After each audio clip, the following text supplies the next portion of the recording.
Shoes कुठे काढले?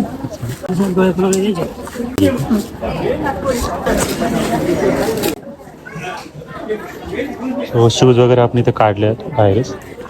आणि हे आहे पोचम्मा देवीचं मंदिर. बारड गावात आहे हे. शीतला देवीचं मंदिर आहे, पोचम्मा देवी. गर्दी बघू शकता तुम्ही इथे. इथे खूप सारे नवस होम हवन पूजा वगैरे केले जाते.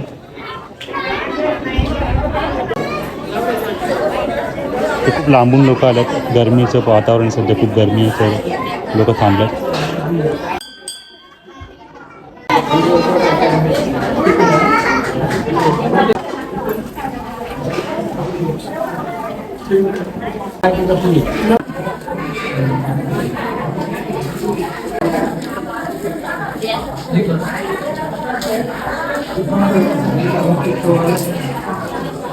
नारळ फोडायचं.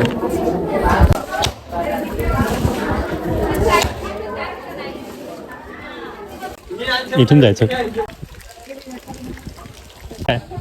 देवी आहे. मग असं झाकून का ठेवलं? टाकू लागले ना. अच्छा, लोक गत्र टाकू लागले म्हणून का? घाण करू लागले ना. घाण करू लागले त्याच्यामुळे मग देवीची मूर्ती त्यात आहे का? त्यात का मूर्ती? गुप्त मूर्ती. अच्छा.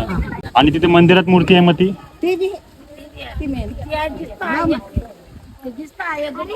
Okay. So as per locals जी देवी आहे ती इथे आहे आणि इथे दिसती देवी आहे. हा जो कचरा दिसतोय ना, नैवेद्य वगैरे प्रसाद, हा ते विहिरीत टाकू लागले. त्यासाठी मन जो विहीर आहे ते पूर्ण झाकून ठेवली त्यांनी, पॅक करून टाकले. आय गेस समटाईम्स उत्सवाच्या वेळेस वगैरे ओपन करत होते ते डोअर्स पण आहे. Let's see. देतात लोकांना आवडत नाही तेवढं. कोणाला देतात लोकांना नाही, असं काही नाही. So let's take a round.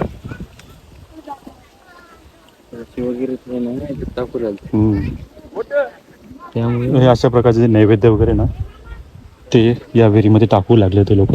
तिथे पण खूप सारा दिसतो तुम्हाला कचरा. That's why they covered.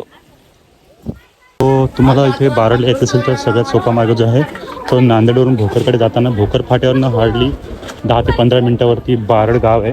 Barad गावातच हे मंदिर आहे. छान मंदिर आहे आणि खूप गर्दी असते असं बोलता येतं. खूप जास्त गर्दी असते पण आज कमी गर्दी.